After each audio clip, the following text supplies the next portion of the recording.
All right, so let me know if anybody can just say if they can see this. Are you seeing my screen now? Excellent. Yes. Now, I don't know if I'm doing everything right, but I sometimes cannot see your chat comments if my keynote is in play mode. So if you're trying to ask a question or something and you're not, and I'm not responding, then feel free to just use your mic and chat. If you've got lots of background noise, I would just ask you to mute, but I'll let you know if you hear background noise. All right, so let's just go ahead and get started. This is just my emerging ideas, what I've been working on kind of over the past year about how to better support our students in the regular classroom. And I think it applies equally well to any classroom placement, but where we have the biggest challenge is making kind of grade level lessons and curriculum really accessible to our kids and making sure that we're meeting their language needs, that the information is cognitively accessible, that it's meeting their needs for attention or support to maintain attention. But really mostly that we're actually integrating AAC and aided language into their lessons and into their assessment, because for so many of our kids, it's kind of like doing something with AAC is one of the many activities throughout their day rather than integrated into all of the activities throughout their day. And I've seen a lot of modeling of their AAC in the classroom that often actually isn't developing their language skills. So I've just been trying to problem solve that. How do we make this really, make sure that we're really developing, integrating their AAC. At the same time, you guys know how I am about literacy instruction. So often we are working on reading activities and writing activities and trying to set our kids up to really engage in communication, and we're struggling to make that personally meaningful and actually integrated with their lessons rather than kind of this, I mean, you guys know how the typical writing without standards kind of experience can be, where it can devolve into just show kids a photo, ask them to pick a picture, write something about it with an alphabet. We try to come up with some kind of meaning to make from that, and then we just hope that they learn something from it. So I hope that what you'll see in these activities is more about how to be able to integrate writing in particular, also reading. And then also, how do we involve peers and make sure that we're using peer supports and that our peers are working with our students to complete the same work and the same activity, the same cognitive engagement, rather than working with our kids is what you do as charity once your own real work is done. And hopefully you'll see how all of this applies to developing more accessible texts for our kids, so that we're producing, as a result of the ordinary work we're doing in the classroom, we're actually developing texts that are more physically accessible, language accessible, and cognitively accessible for our kids. So I know this is big promise, but this is kind of everything that I'm hoping today we'll be working on. And it's very much based on the Descriptive Teaching Method by Gail Van Tatenhove. And I've never actually heard her speak in person. I actually haven't even attended one of her webinars yet. I've just found everything I can find on the internet. And I actually get to meet her in person this fall and hopefully run all of this by her to make sure that I'm actually presenting it correctly. But it's just my application of what I have read of Gail's, and then how to apply it to our kids when our kids are often very emergent in their AAC. And what Gail talks about, the most important shift we have to make in terms of how we're including our kids in the classroom, is shifting our language from what she calls referential to descriptive. So referential teaching means we're going to introduce many new words, like for that unit-specific vocabulary. We're going to study ancient Egypt. Therefore, we're introducing words like pharaoh, pyramid, sarcophagus, canopic jar, that kind of thing, temple, where we're constantly introducing new vocabulary, and there's one correct answer. And that we have to shift away from that and instead think about how we can use plain language, familiar words, core words from AAC to describe new concepts. And you'll get lots of examples of what I mean by that. But the idea being we're trying to elicit descriptive ways, multi-word ways that kids respond, and that there's always more than one correct response. If you're doing descriptive teaching, there's never just one correct answer. And I'll show you what I mean. What Gail did when she developed this was really develop a process for how we're going to teach and reinforce the use of core language, all the highest frequency words in our classroom across the whole school day. And the more I've worked with this, the more I've seen how what she's also doing is building concept development for our kids and just all their cognitive schemata in terms of how they're learning. We're actually developing their learning skills. So the key part of descriptive teaching when we're making that shift to descriptive teaching is instead of thinking about new specific vocabulary, we're constantly redefining our specific vocabulary with critical words. And critical words are words that are in your student's AAC system, right? If you don't have the words you need to be able to do it, then that means that there's something wrong with the AAC system and it's not robust enough. But what we're trying to do is constantly redefine terms using the words that are in our students' AAC. So for example, rather than trying to get kids to memorize this definition of form or this definition of flexible, how often are they going to use the word flexible or solid versus liquid versus gas or evaporate, right? We don't want to put a lot of energy into teaching our kids how to find the word evaporate in their communication system if instead they can tell us and we can teach them that to evaporate means something will change and go away. Because look at those words, change and go away are words they can use so often. And if we shift from that show me evaporate, show me a liquid, show me a gas kind of teaching, that old teaching to a descriptive teaching, and we say, tell me about evaporation, and the child says, change, go, that tells us how much more they understand than if they can just point to the correct answer. So under the old way of teaching, very typical, imagine we're teaching the butterfly life cycle, and we say, what is the name of the third stage in a butterfly's life cycle? There's one correct answer. And when I do this in a room of teachers, you can see that half the teachers sit there with this look on their face like, oh, I know this one. Does she want the word chrysalis or does she want the word something? And you can immediately tell they're trying to figure out what is that one correct answer. If we're doing descriptive teaching, then we say, what happens during the chrysalis stage? And now instead of trying to retrieve that one specific word that labels it, we're immediately thinking of the more general idea, right? So it changes, it grows, it becomes during a chrysalis stage. And I'm going to give you a bunch of examples of how we apply it. And part of where I came to with this was just noticing how language developed with my typically developing child, and then asking how Maggie could have access to that same kind of growth. Because there was one day when there was a little dog similar to this, and my little sister, who can speak, pointed at it and said, kitty. And this is, you can see why a toddler would make that mistake, right?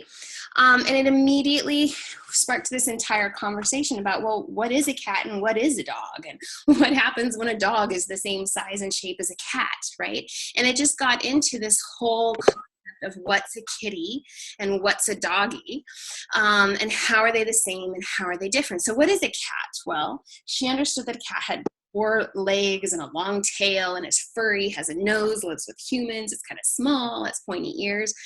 That looked a lot like that, right? And so by the way that she made a mistake and mislabeled what she saw, it told me so much about what she knew about a cat versus what she knows about a dog. And we had this entire conversation about what's the difference between a cat and a dog, and all the different ways that dogs can be and all the different ways that cats can be. And she had to, part of her intellectual development, her cognitive growth, was realizing that all 4 of these are all the same concept. They're all dog, right? Even though they're so different in size and shape and appearance and that kind of thing. And she was at this stage where she was learning to use language to try to figure out what's a dog, what's a cat, what's same, what's different. But you can see this sounds so simple. Show me the dog, show me the cat. Sounds so simple. And yet when you actually look at it in real life, there's a lot of dogs, like these two down in the corner, that look a lot more like cats. And there's cats that actually look a lot more like dogs. I mean, this is actually complicated, but this is just how cognition develops. And this is how cognition and language develop together. Right? And this is where descriptive teaching helps us fill in these kind of blanks so that kids are learning that all of these things are the same concept of dog, that one is a dog and that is a cat, even though they look remarkably similar. And this seems so simple, but what I found is that we have so many teenagers with Asperger's syndrome, with other language disorders. Maybe they've had AAC their entire lives. And when you talk with them about what they know, they search for the correct answer and they make very limited use of their vocabulary. So many of our folks who've had AAC for the longest time make very limited use of the vocabulary. And they can show you the correct answer when you say, show me this, show me that. But if you say, tell me about this, tell me about that, something they actually know well, tell me about your brother. Tell me about your summer. Tell me what you think of swimming. And that's where they become very limited in what they can say. And that's what descriptive teaching is going to help us address. So the way that we develop concept knowledge is, understanding that there's these things called, in this example of the concept of a dog, there's this concept of a dog, and they can have short hair or long hair. They can have a long tail or no tail or a fluffy tail. They can have pointy ears or floppy ears. There's no one correct answer of what is a dog. You can't just point to one thing, right? And this is cognition, this is thinking, this is concept knowledge. And concept knowledge is everything we know about what a dog looks like and feels like and smells like and sounds like and where we expect to find them and what dogs do and what dogs don't do. And you can't describe a dog unless you also know what a cat is. Right? And so, well, what is it the cats do and what is it the cats don't do and how is it the same and how is it different? And these seem like such simple concepts, but they're very language dependent. And the way that kids develop these more complex concepts is using language. They're having personal experience with language being used to help them think this through. And this applies if we're talking about the difference between a dog and a cat, but you'll see it applies whether we're talking about the difference between ancient Rome and ancient Egypt, or if we're talking about the difference between Canadian government and US government.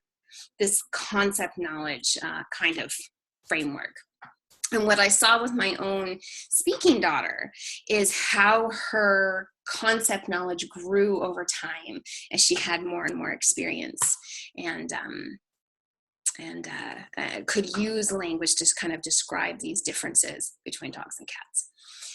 This is another reason why we all know this, but why we really emphasize using our children's communication systems, using their AAC in the classroom, rather than taking the shortcut of just using photos of things. Because if our kids are trying to develop concept knowledge, even something as simple as the concept of a dog, their symbol of dog represents the concept of a dog, whereas a photo of a dog represents that dog. Right? And we know that, but this is why it's just so important that we're modeling their communication system, because we're trying to teach them that concept as well as just the specific symbols of things. And we have to be setting our kids up to make mistakes in how they use their language, because if you know what something is, whether it's Ella when she was learning the difference between a dog and a cat, or learning the difference between a rhinoceros versus a dinosaur, it's the mistakes you make with your language that tell everyone around you what you actually know about something and what you don't know. And so if we're not setting our kids up to make mistakes in their language, if we're not using language in a way that says, here's what this thing is, but also here's what it is not, then we're probably not developing their language to make sure that they're actually learning how to really access all the language that's available to them. And so concept knowledge It's so general or so important, but it's even the difference between having that concept of my mom versus the concept of moms in general, right? So I know what my mom is. I know what she looks like and smells like and feels like and where I can find her and the things that she does with me. But it's a different concept to understand that every creature has a mom and that all moms care for their babies in some ways. And people will tell me, like I was just in a conversation the other day, that this is too abstract for our kids with significant disabilities, that we need to teach our kids in a very concrete way, and then slowly it becomes more abstract. But we don't wait for typically developing babies and toddlers to master the concept of my mom before we introduce them to the concept of moms in general, right? Look at every baby book that you pick up. There's so much stuff about moms and how birds have moms and hippos have moms and cats have moms and all the same, right? So even concept development around the idea of mothers and maternal is something that evolves all the way through the lifespan. And how our kids are accessing language is how they're developing their cognition and their concept development. So when they're learning pronouns, words like I, you, me, and them, they're learning the language to develop the concept of myself and the world and how I fit with the world. And this is what we teach in general education. This is what kids are learning in kindergarten and in preschool. When we are talking about dogs and cats and animals versus trees and plants, kids are learning categorization. They're learning nouns. They're learning that we can describe things by their features, by their attributes. And so that the way that you tell what, whether something's a dog or a cat or a plant or an animal is how we describe it and how we categorize it. And we introduce this very early to all kids. It's just part of their language development. We're giving them the language for actions and relationships of all the verbs that they're using, like and want and need. They're the language of measurement, like big and small, or quantity, like many and few, and time, like before and after, or yesterday, today, tomorrow. All of those are giving them the language to understand the concepts. And there's so many of our kids who really struggle with concepts, like concepts of time. How much later will something be? And often I think it's because they haven't had the language. It's much more of a language development issue necessarily than a concept development, because they haven't had the expressive language to be able to explain all these things. So let me give you some more examples and I'll show you how it actually looks in the classroom. So I think this was last year on grade 7 in Maggie's classroom. There was an assignment where the kids had about a week to write an essay on who is your hero and explain why. And the way that they had developed this for Maggie, her aide knows her very well, was she chose photos and gave her this visual support and said, pick your hero.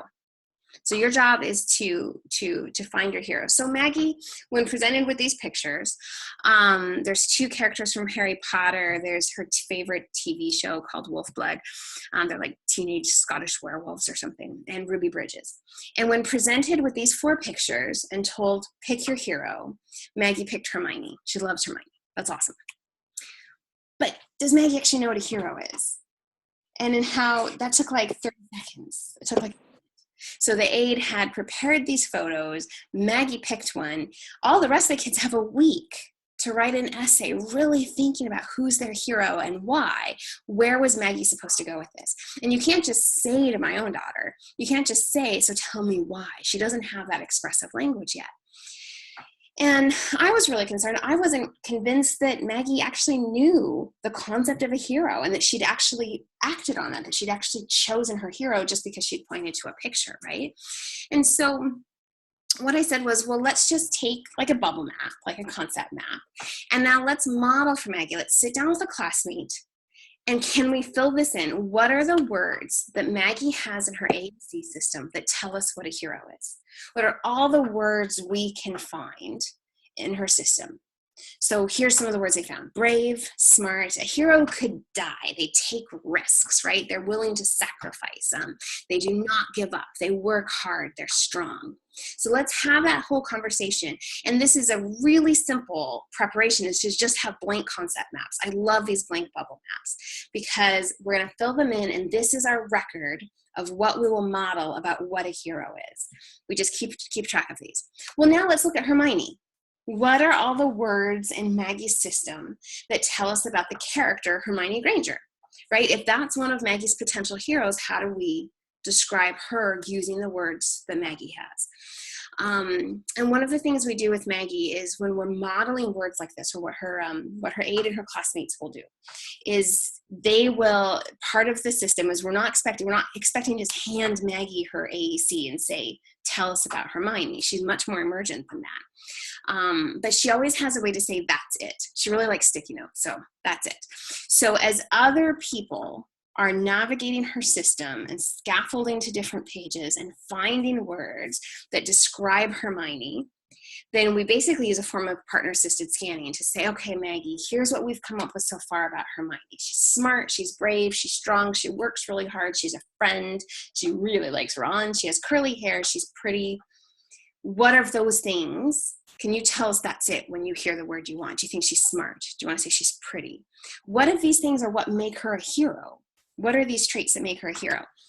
Let's take a look at the other options that she had. Maggie has long been interested in Ruby Bridges. So what are the words we can find to describe Ruby Bridges? She was smart, she was young, she was Black, she was so alone. She was the only child who attended her school for a year because she was desegregating it. She was small, she was brave, she was American, she's beautiful. So we can turn all of those, we can do that with any character that we're looking at, right? And now remember, the kids in her class had a whole week to write their essays. Well, this is taking a day or two, a class day, a period or two, to be able to think about who are the potential heroes that Maggie's identified, and now what can we say about them? And look at how quickly we can turn these exercises into an accessible text or into a predictable chart writing activity. Ruby Bridges is.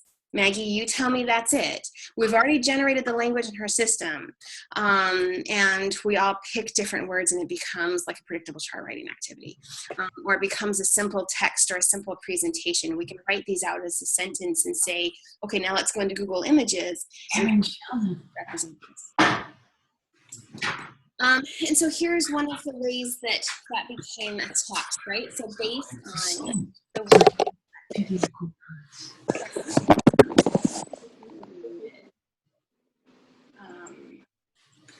Dit is wat wij in zijstilte hebben gehoord. Over helden en zo. Er gaat nu iets mis met de microfoon van Erwin, hoor ik.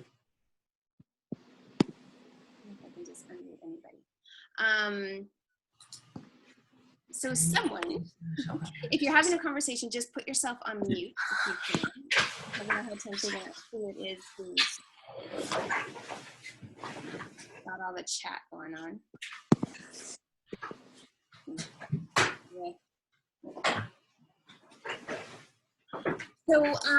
So using that same activity, using that same just very simple concept map, here's the words that we generated from Maggie's system about Ruby Bridges. Here's the text.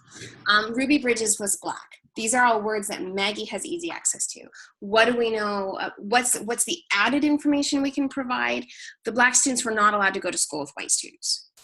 Ruby Bridges was young, and now we can add some more detail. Ruby was 6 years old when she went to an all-white school. Ruby Bridges was alone. Ruby was the only Black student who tried to go to the school. None of the white students would go to school if Ruby was there. Ruby Bridges was brave, right? Here's the things that she had to experience because of what the white community did to her. But Ruby did not give up. Ruby won. Because of Ruby, all children in America can go to school together. So the first line really all comes from language generated from Maggie's AAC to develop this text for her, and then adding some extra details as it goes.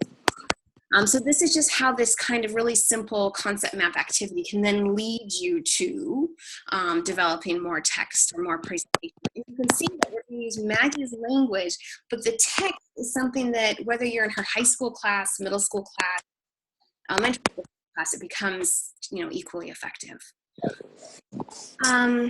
So now we're on like day 2 or day 3, right? The kids have a whole week to write this essay about who is my hero. It would have been so easy to have Maggie just pick her hero, pick a picture, be done. Pick from a few words that somebody else selected and be done. But what else can we do with it? Well, one thing we can do is some compare and contrast. So what do we know about heroes and what do we know about Hermione? We've already generated language from Maggie's AAC about both of these things. So where are they the same and where are they different? So things like brave and smart was where they might be the same or not. Maybe smart, you see how the conversation we have. Do you have to be smart to be a hero? I don't know, good question. Do you have to be, we said that heroes take risks. Did Hermione take risks? We said Hermione was pretty. Do you have to be pretty to be a hero? Right? So you have all these conversations. Some of our kids are only going to be sitting there and this is going to be happening receptively. But this is the conversation that their peers are having as part of the support of the peers. That's real. That this is exactly the heart of what the kids are supposed to be working on in this grade 7 class, is really thinking about what's a hero.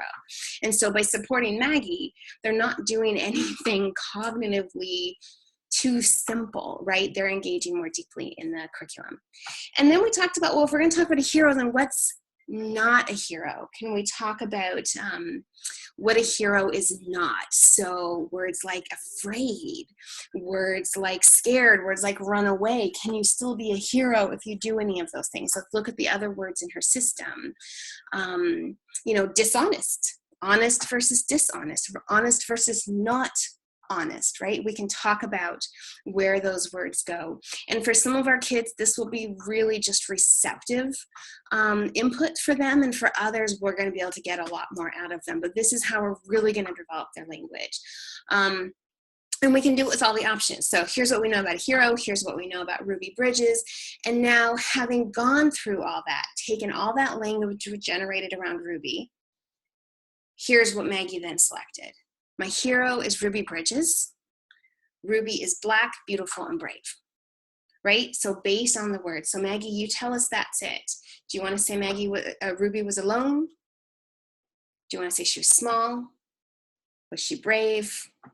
Was she American? Was she beautiful? You give me an indication, and that's where we go. So that's one way that we can use a more descriptive approach to actually include Maggie in the whole lesson. And notice that it didn't take that much preparation. It took her communication system. It took some Venn diagrams, just, you know, simple, downloaded off the web. It took some bubble maps. Again, anybody can make those really simple. You can just download free ones off the web anywhere. Some sticky notes, a Sharpie marker, and a few photos. But look at how much language we developed. And what I think it really shows us is that if we can do the lesson or the task or the assignment or the activity, if we can talk about heroes and choosing your hero without using the student's AAC system, then we're not developing their language, right? So anytime, and if we know that that's the #1 need of our students with complex communication needs and Angelman syndrome, is to develop their language, to develop their expressive and receptive language, then it means we need to make sure we don't do any lesson or task or assignment or activity without using their AAC, right? But what so often happens instead is, I think the reason I even knew about this activity, about the hero, was of the next week we're going to do an assignment on heroes. Where would we find in Maggie's AAC Ruby Bridges, Harry Potter, and Wolfblood? Right? That was the conversation before. Maybe that's not what we should actually be looking for. We could have spent the entire time just looking for those words. And instead, what we actually did was really taught her about heroes. So what we're doing is making sure we're really teaching our kids vocabulary. And rather than asking our students to identify vocabulary, to point to something, we're saying what's the language that the student needs to really describe it or define it, and what's the language we can use to teach it. So that maybe our goal for a week of talking about heroes or a month talking about Egypt is that at the end, our student will describe something in so many words, right? That's what we're looking for, is over the course of the unit, something at the end where we can see growth in language. Here's one example of just the difference between show me versus describing. So if I ask you to show me the leader of Canada, it's pretty simple. He's pretty well known. But if I say, use AAC to tell me about the leader of Canada, we immediately have a different situation, right? We immediately, all of a sudden, we all actually have to stop and think and really think about the AAC system. So again, this was an activity comparing the two forms of government. So tell us about Justin Trudeau. What do you know about Justin Trudeau? Well, here's what we've learned from the texts that we've read in class, from the videos. He's a father, he was a teacher, he's hot, he's young, he's with the Liberal Party, he's French, he's Canadian, he's the Prime Minister. So here's the language that was generated for the concept map. But remember, because we're doing descriptive teaching, we're going to redefine words with critical words. So we're going to take a look again. Here's what the kids came up with to describe Justin Trudeau. So now we need to think about what are the words that are critical words that need to be redefined. So Justin Trudeau, young, hot, teacher, father, those words are really easy to find in any communication system. They're already there. How about Prime Minister? You know, that might very well be a word that we want to make sure that we use and that we find, that we know where it is. But what can you tell me about a prime minister? The prime minister is the most high up person, most important. They couldn't find the word Canadian. They could find Canada. So what's a Canadian? They're a person from Canada. What does it mean to be French? I mean, this led to such an interesting conversation. It's a group of people, same culture, same language. To be French in Canada is to be different from English. What does it mean to be part of the Liberal Party? Well, the Liberal Party is a group of people with same ideas, same plan, right? So here's how they were trying to redefine the specific kind of unit words with the words that Maggie has in her AAC. Right? And now, again, we can say, as we're studying, so Maggie, you tell me what you think is most important about Justin Trudeau, because she may have just receptively been taking it in as people are finding the rest of these words. What do you think matters most? And not unlike many teenage girls, you know, what Maggie most stands out to her about Justin Trudeau is how everybody talks about how he's hot, right? But what we want to talk about is make sure all the rest of it. So that's Trudeau. So we're looking at that, we're comparing the government of Canada to the government of the United States. It is so simple to say, show me Parliament. Okay, I can touch a picture and I can show you Parliament. But if I say, tell me about Parliament. If I say, how is the Canadian government different from the US government? What are the words that Maggie has access to that can actually talk about what's same and different? There wasn't a single student in her grade 8 class who didn't find this challenging. To think about the difference between Canadian government and US government. Well, what is the same and what's different? In Canada, we call it a parliament. In the States, what's the equivalent? Is it Congress? You know, in Canada, there's one government. In the US, there's 3 branches, and they actually redefined that as 3 parts of government versus one whole government. In Canada, there is a Senate, but it's less important, whereas in the US, there is a Senate, but it's more important. What's the same between the two is that leaders are chosen, right? These are democracies, but look at how they're different. What we found was, I mean, I'm sure that some of you guys just watching just maybe learned something about Canadian or US government just from looking at that. Just from, like, many Americans don't know that the Prime Minister isn't directly elected. They're elected by their party. They're the leader of their party, and then if their party gets voted, they become Prime Minister. In the United States, the President is not directly elected. It's the Electoral College, right? Just having that conversation where we're doing the compare and contrast with plain language tends to teach everybody better about the difference between these two governments. So that's what I'm trying to get at, is kind of the general rules of descriptive teaching, is that if we're teaching concepts, if we're developing language, then it can't be pointed at. You can't just show me a concept. We have to go slower. We have to be using AAC. We have to ask a lot of open-ended questions because concepts have many right answers. If I say, tell me about Parliament, or tell me about Congress, or tell me about the Prime Minister, or tell me about Ruby Bridges, there's so many potential right answers. And we can ask peers to help. We can say to peers, here's the communication system. Your role is to help with this. And now that can become their own work, their own assignment too, because peers really benefit from generating the language to help clarify these. And we find so many kids in regular classrooms, maybe they're English language learners, maybe they have attention issues, they have, they're fully verbal, they just have other receptive and expressive language issues, they're just delayed in how they're using language. Those are the kids who often benefit from it the most, because if we think our kids are struggling with the difference between, for example, Congress and Parliament, chances are the educational assistant is also a little bit unclear, and there's all kinds of kids in the class who don't understand why this is important or how they're different, and so we can better meet the needs of all of our students by doing them. So here's just some more examples, and then I will encourage you guys to unmute and we can talk more about it. What is it? What is it not? This was one class. What we were trying to do was figure out where in his AAC they could find various things. So the kids were just exploring the AAC. So under describing words, they chose beautiful. Under color words, they actually chose many rather than a specific, because butterflies are many colors. They looked in opposites words and they found that butterflies are little. They looked under feelings and the little guy said that butterflies are angry.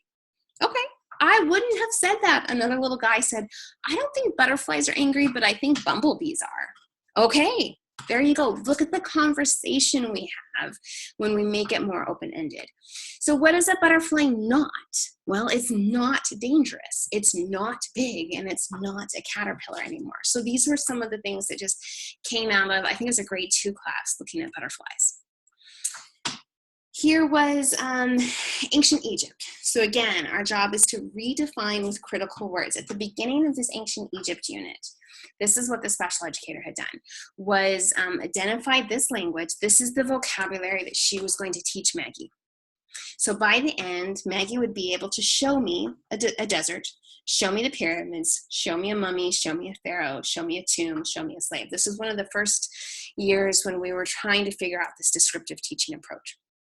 And the way that they would have done it is just show pictures while the whole class is spending like a month learning about ancient Egypt. Maggie's job by the end of the unit is to be able to point to the correct answer. Well, how do we redefine these with critical words? How do we actually make sure we're taking this opportunity to really develop her language?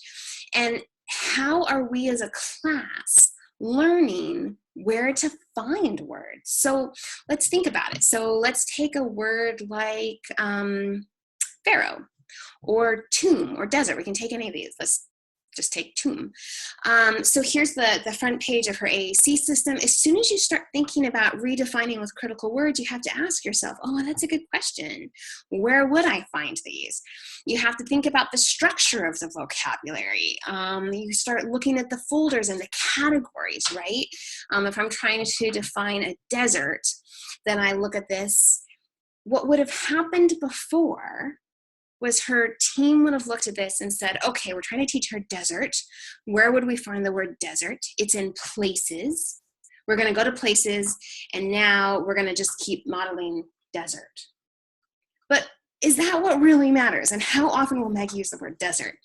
What are all the other ways that we can talk about a desert? Well, most likely we're going to end up in her describing words folder, right? Because that's where we're going to find words like hot and dry right? So we'll find some words there. But now we find that that doesn't tell us, I mean, okay, so hot and dry, that's something, but where else do we need to go? Oh, well, look, we've got our feelings folder. We have our color folders. We have positive and negative words. Maybe we've got something there. We've got looks like words. We've got sounds like words. We've got smells like words, right? We've got weather describing words.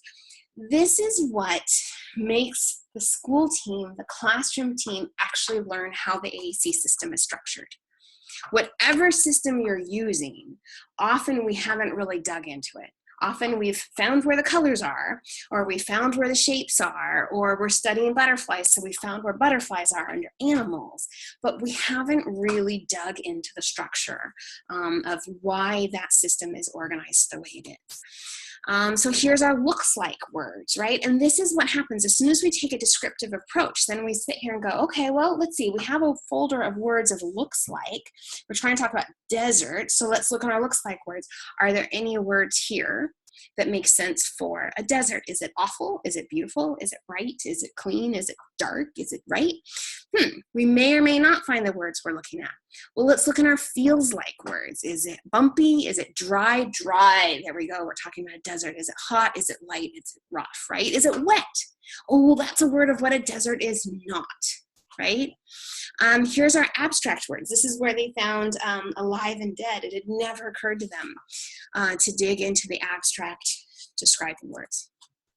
So we take our unit vocabulary, and our goal is not to teach our kids where to find pharaoh and mummy and desert, because unless we think that they're going to be able to use those words, we're going to redefine with critical words. Here's some of the definitions they came up with. Mummies are old, dry, dead people.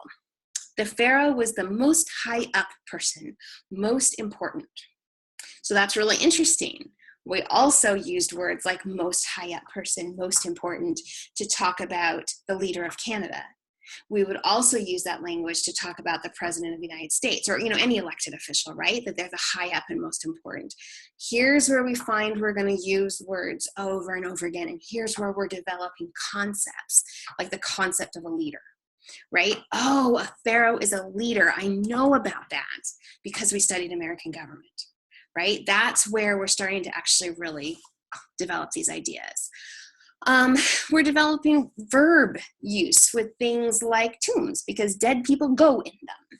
Canopic jars, the most important body parts go in the canopic jar. We're developing use of words. Well, temple is another word where we're going to use the word go. So look at how many times we use the word go just with these 8 target vocabulary. Look at how often we use concepts like important, right? What we do at the temple, the fact that slaves were not considered important, but the pharaoh was important.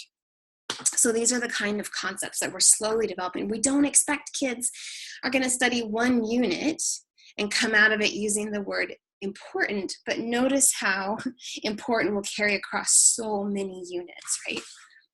And then what happens when we do find words? When we find words like respect and pharaoh and we don't know where those are? That's exactly the problem we want our classroom teams to have. We want them asking themselves, well, what do we do in this situation? So the 2 words that they couldn't find were respect and pharaoh. Respect, is that a word that will help Maggie when studying other units? Is that a word that she could use every day? I think that probably is, right? So let's make sure that respect is in the AAC system because it keeps coming up. We need to know where that is, and we're going to model how to find it. How about the word pharaoh? How often will Maggie ever use the word pharaoh again, right?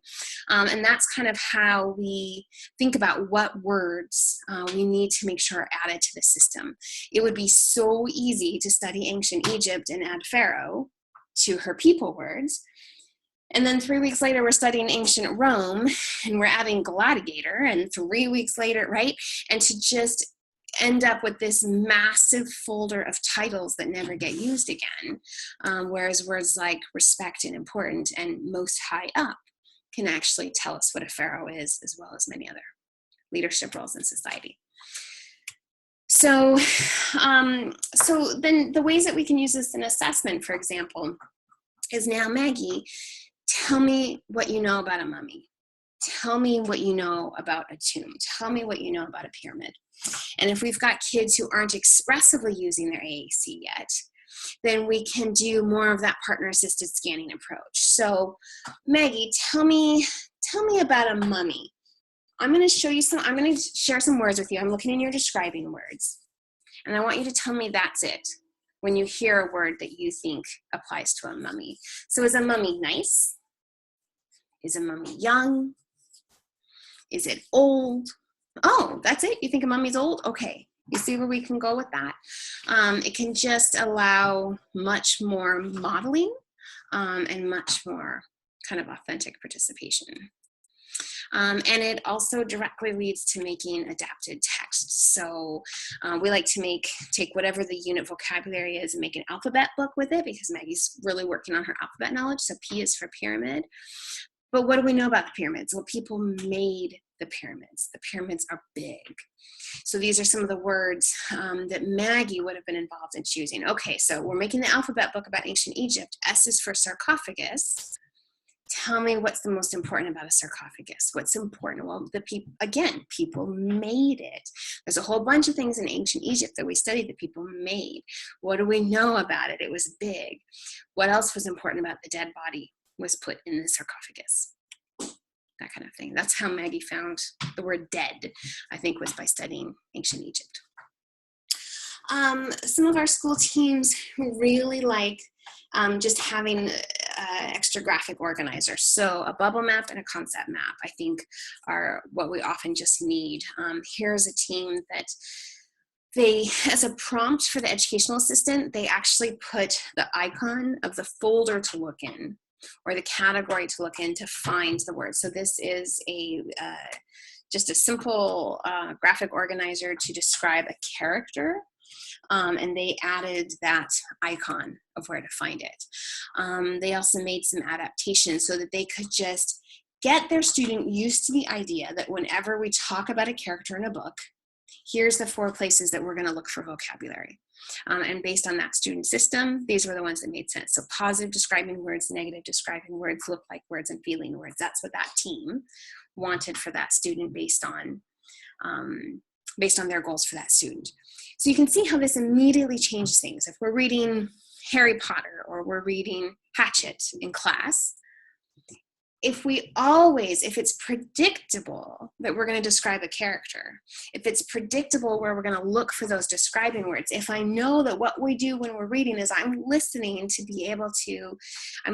for words that describe the character, I'm listening to the story so I can later select the words that make sense, then we're teaching our students those listening comprehension skills, we're helping them focus their attention, we're developing predictability around their lessons. But then this is a strategy of describing characters that we can use all across the day. And we can take it from books that we're reading to academic lessons. And so now I need you to listen to what's a prime minister, or listen to what's a member of Congress, or listen even about an animal we're studying, right? Whatever it is we're studying. But this is what we're trying to do, is teach our kids those bigger concepts, access to their language, and also those strategies for learning. So one of our guys who I visited in his class, they were studying the American Revolution. What the team had done was they had a Go Talk 4. He was working as a small group that was supposed to report back on this vocabulary. And his job was, when this came up in the presentation, he was supposed to give the definition of each of the words by pressing the button on his Go Talk. And that's how his IEP goals were drafted. So he would meet his IEP goals if, when the small group did their presentation to the class, he correctly pointed to the right icon. So they said, so James, show us what a protest is, and he was supposed to touch protest. And it was a recorded definition like, a protest is when a group of concerned citizens come together around a shared issue, something like that. And the student took the Go Talk and threw it. He had so little engagement in what was going on. And it was kind of funny, right, to be watching that and to say, I think he understands protest. I think he just protested. right? By throwing that. So what are the words in his AAC system that he has access to that can define protest? And I didn't know about descriptive teaching at the time that we did this. And I think I would have done it differently if I had known more about it, but it was just, what are the words that he has access to that can tell us what a protest is, that can tell us what a boycott is, that can tell us what taxation is and what representation is. And could his small group have instead used words that he had access to define their key vocabulary? And how would that have changed how he was being included in the lesson? I'm going to skip over that. We can use really similar strategies, the that's it strategy, across multiple things. So for example, if we know that we're going to be describing a character, then we can say to our students, I need you to listen so that you can describe the character. We're going to, you know our strategy, you know that every time, you know, we get out that graphic organizer, we get out the Venn diagram, and we always look for as many words as we can that describe the character. So now, while we're listening, we're working on your listening comprehension, I need you to listen so you can describe the character. When you hear a word that describes this character, I want you to tell me that's it. And if I, as the reader, find a word that describes the character, I'm going to pause and look expectantly at my students and say, oh, I wonder if that's it, if that's one of the words that I can use to add in, right? And we can scribe. So there's multiple ways we can do it. I've got one team who much prefers to do it this way. They just don't like the bubble maps for whatever reason, but they write out some sentence stems. So in this lesson, the idea was the student would tell us favorite parts of the story. I liked it when. So whenever she says that's it, they're going to describe it. So I liked it when Hermione found the right potion. I liked it when, I don't know, Harry defeated Voldemort, whatever they were reading, right? So whenever the student said that's it, the person scribing had to think about, okay, what was just happening and how can I summarize it? So we're kind of applying some of those same strategies in terms of how we're using tools like just giving our kids a really easy way to respond, like that's it, and applying it here. You can do it with a bubble map, and when they say I liked it when, we write it into that concept map, or we can do it more sentence frames, whatever makes sense. Here was a class, this is like a classic lesson. They were in charge of describing different types of rock. This team had painstakingly, they'd made an entire folder about all the different kinds of rocks so that the student could tell us what was igneous versus sedimentary. The likelihood she's ever going to use igneous or sedimentary again is pretty low, right? So you are listening to tell us about different kinds of rocks. When you hear words that tell us about different kinds of rocks, I want you to tell me that's it. And when I, as the reader, hear words that tell me about different kinds of rocks, I'm going to tell you that's it, and we're going to write it down. So some rocks are shiny, some rocks are rough, some rocks are in layers, right? Like that. How about the rights of Canadians, right? Sorry, I have so many Canadian examples, but my kids in the Canadian public school system. So what are the things when they were studying the Charter of Rights and Freedoms? What are the rights of a Canadian, and what's something that a Canadian cannot do? What's something that's not a right of a Canadian? So they organized the rights of the rights of Canadians as one general like bubble map, and then again redefined with critical words. So what does it mean to be democratic, to vote? Well, it means we get to choose our leader. What does the right to mobility mean? It means you go where you want. What does the right to education mean? Go to school. What does it mean in Canada to have the right to your language? To speak in either one. There's 2 official languages. You have the right to speak in either one, right? What does it mean to have the right to religion? That any religion is okay. Maggie, you tell me which of these rights is the most important. You tell me that's it when you hear the one, because the assignment is to explain, to argue for what right you feel is the most important, right? Tell me that's it when you hear it. And then what we can do is make a bubble map of just that one right. So if she were to choose the right of education, which she didn't, then we'll put education in the right of education. And now what are all the words Maggie has access to that tell us about that right of education so she can help generate the language? But then this is our record. And you can imagine by the end of a month, by the end of a week, by the end of a school term, we have stacks of these bubble maps that show us what we've studied, what language we've modeled, what language we've used. So we can see our patterns and our trends, and we're not just keeping data on it. It's actually what our teaching materials are. These are some more examples from Gail's work. So if you haven't Googled her, you can just Google her. You can see here she's done a sample lesson for a science class. She figured out kind of what was the grade level standard, what was the curriculum goal, and then here's the key concepts. That the key concepts for this student was using color words, shape words, form words, texture words, size and weight words, and being able to talk about the effects of heating and cooling. And then she has, you can find lots of examples of Gail about, so here's the learning activities that we're going to do. Here's the words that we're going to model, the support materials that we need, and then how we're going to evaluate. So for example, if we just look at this first one, given a set of objects of different color and shape properties, the student will be able to sort and describe them in at least 2 different ways. It could be big and small, it could be hard or rough, right? Whatever it is that we're studying. We're going to demonstrate our modeling. The ALGS provided means the aided language stimulation that we're providing. We're going to demonstrate how to classify these words. We're going to model words like these, all, and color, and same, and go together. And then we're going to, as part of the assessment at the end of the unit, expect the student to be able to do this sorting and describing. So let me just show you some examples from what's very typical to see in classrooms. And then we'll go from there. I haven't been able to see if anybody has said anything in chat. Actually, somebody has, so let me take a look. Let's just see what you guys are talking about in chat. Okay, doesn't sound like it's anything too important yet. So I'm gonna keep going. So here was a class, one of the most devoted to inclusion schools I've ever been into, just working so hard. The unit was Explorers.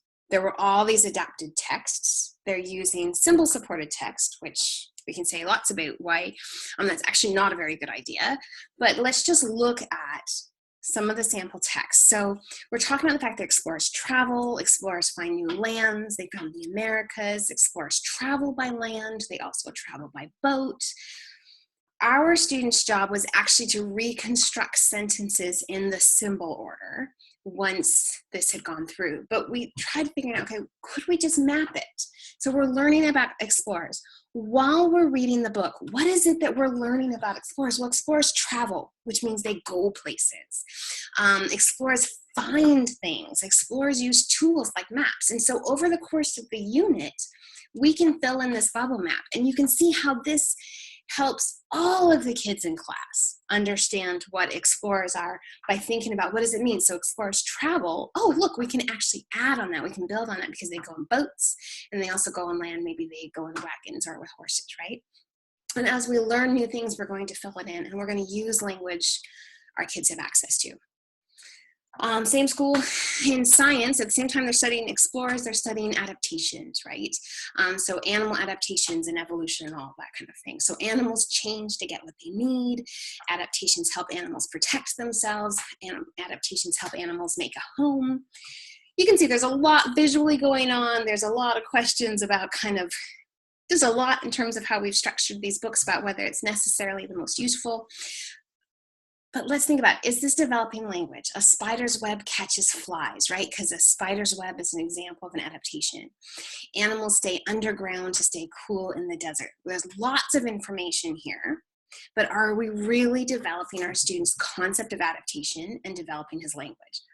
Well, we took the book and put it into the bubble map idea again, right? So what does it mean to have an adaptation? It means to change. You change in order to live in different places. So some adaptations are to deal with hot or cold. Some adaptations are to be able to breathe which we translated into critical words, which means air into body. That was the best we came up with. Some adaptations are to build a home. Some adaptations are for protection. Some adaptations help us migrate, like wings are probably an adaptation for that. Or movement, again, wings, legs. Some adaptations are to help us have babies, and we can keep building from that. We can focus just on the concept of adaptations just to build a home. We're listening to this book, we're watching this video, whatever we're doing, we are looking for words that tell us about how adaptations help us build a home.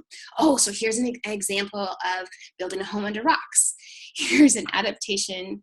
I remember no hair on bum, but I think that was, the example was actually baboons, I think, that they adapted to have no hair on their bums so that if a leopard jumps into the tree while they're sleeping, they feel the vibration on direct skin and they can leap out of the tree before the leopard gets them.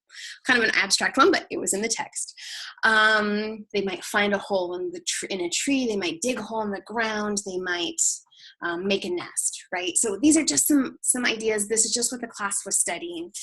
But if we compare the kinds of materials they were developing and what the student was doing. So the student, after reading a spider's web catches flies, was now supposed to sequence those symbols again. Spider, web, the catching the baseball, the fly. The student was not interested, I can tell you that much. He was not motivated, but at the same time, do we actually know he's learning about adaptations? What if instead we had just said, what can you tell me about adaptations? If he had just used the word change or different while talking about adaptations, then I would know he's gotten something from it. I could see the language he's developed. And this is kind of how we've just been, by using these bubble maps, we've been able to just kind of better organize and intentionally develop that kind of cognitive schemata for our kids. So I'll give you just this one more example. Again, this incredibly devoted school, Ben Franklin. Here's all the things we learned about Ben Franklin. He lived in Boston, he lived in Philadelphia, he lived in Paris, and then here was our student's job. Again, sequencing the symbols. You could just as easily, the more common way I see this is, show me Ben Franklin. Show me where Ben Franklin lived, right? Here's the things that Ben Franklin invented. He invented the Franklin stove, he invented bifocals. The student's job was, again, sequence symbols into a sentence, something that looks like a sentence telling us something that Ben Franklin invented. I would argue our student could successfully complete the assignment and sequence those symbols and still not understand what inventions are, right? So what if we instead thought, what is an invention? Let's redefine that with words he has. Make new, not there before, anything, right? It totally depends on his system and what we come up with, but see how much more challenging that is. Here's the things Ben Franklin was. Here's the things he believed. So let's think about, are we teaching him about Ben Franklin in a way that's really developing his language? What if we simply said, tell me about Ben Franklin. Tell me what Ben Franklin did. Tell me why he's important. I think I might have a bubble map. Yeah. What we've learned about Ben Franklin is that he lived in many places. He made different things. You could say he invented different things or he made different things. He believed some important things. He wrote some important things. He said some important things, right?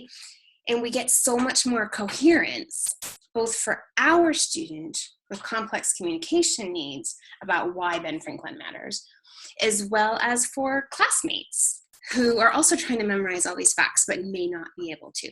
And now we can say to our student, as part of a natural writing activity, what should we write about Ben Franklin? Tell me why Ben Franklin was important. You tell me that's it. When you hear why Ben Franklin was important, was it for the things he believed? Was it for the things he made? Was it for the places he lived, etc., right? And then we can actually develop that. So let's think more about that. What are the things he believed? Let's go back to those quotes. Let's see if we need to redefine them for our kids. Now tell me what you think was most important from what we just did that. Even if our kids are just getting this receptively, even if the concept of Ben Franklin is so abstract, just look at the words that we'll be modeling just to show them this. Just look at the concepts that we're going to make more accessible to them and to their classmates, right? So here was that assignment for that little guy. We just said, okay, you listen I think it was actually every day of the week. He had a different purpose for listening to the text. For you listen for a place that Ben Franklin lived. You tell me that's it when you hear it, and we're going to write this in. And then this actually became an adapted text that he shared, or it became a slide presentation maybe that he shared at the end of the unit. Ben Franklin lived, he made, he wrote, he believed, he worked, he said. This became his presentation. At the end of the week, having listened, look at the words that were modeled because of how he used it. The old way, if we just stuck with all these very carefully adapted materials, his AAC, his symbols were used, but his AAC wasn't actually used. He wasn't learning anything about navigation. He wasn't learning anything about how to generate the language we need to talk about these things. But here, he was, right? It was just much more authentic. So anyway, so this is how I've been applying it. And there's other times, so like on day one, he's just to listen to the text to tell us when he hears somewhere that Ben Franklin lived. And anytime he tells me that's it, I'm going to write down that place he lived. So Ben Franklin lived in Paris. What do you think? What do you think, Maggie? Is that a place, is that important? Is that a place we need to write down? I think that's it. I'm going to model that. I think that's it. I think we need to write that one down. And when we're done, now how about you? Where do you live? Let's make it real. Let's make it practical. And this can be the first 4 pages of a book about Ben Franklin because we've just generated the text. So, so let me pause for a second. Let me just open the chat because I can't see at the same time, and just see if you guys have any comments or questions or anything you want to add. I can show you the assessment piece, but it's kind of already dragging on longer than I meant to. So anything you want to add or say? Karen, you have a raised hand. Go for it. How do I?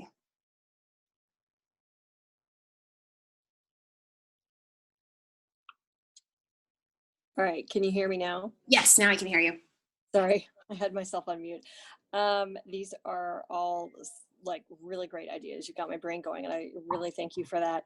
But I guess when you're a parent who's working with a school team, and this requires a school team thinking about, and educators to think a little bit differently about how they teach the curriculum, and it requires things to slow down a little bit. How do you actually get that implemented? So that's kind of the first question. And then related to that is, I know that, for a lot of these examples, you bring in other students to help them navigate the AAC system to find descriptive words. I think you mentioned that, for example, in the first story about the hero. And so how do you get that to happen? Obviously, it's going to take time relative to what I'm sure a teacher originally thought the curriculum, how the curriculum would be implemented. So how do you get that to happen when you as a parent aren't actually in the classroom? Really good questions. I can only tell you kind of what my best attempts have been and what I've seen in other folks' classrooms. One, this approach and just having like some concept maps and Venn diagrams is actually less preparation than a lot of our classrooms are already doing. So most of our teachers are already really confused about how they're going to make this idea accessible to our student, or how they're going to include them in the lesson.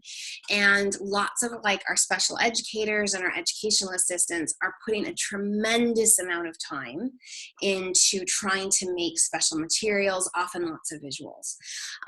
And they often know that they're supposed to incorporate AAC in the classroom, but they really don't know how. And if you can just show them, so think about something that you do with your son over the summer. Maybe you go to the beach, or you went surfing at the beach. Just show them how you use this at home, how you can use such a simple tool at home. You don't need to make special materials. You don't need to print out and laminate all these special things. We can actually just, with a bubble map, say, wow, that was so much fun at the beach. Let's get out your AAC and let's see what we can talk about it. What did we like at the beach? And I'm going to write it down. What was the beach like? What was the water like? What was the sand like? What was the sun like? And where would I find those words, and just write them down and look for a response from our child when we hear words that make sense. And in the beginning, maybe he's just flicking his eyes at us, right? Maybe he's not giving us a really clear response, but, oh, when I said it was hot, you looked at me. I think you're telling me that's it. And you want the word hot down. What it means is the way our kids are going to participate in the activity, they're going to participate in the lesson, like once the lecture is done or whatever, is going to look different. It absolutely will. I have not found a way to easily apply this to worksheets. I just haven't.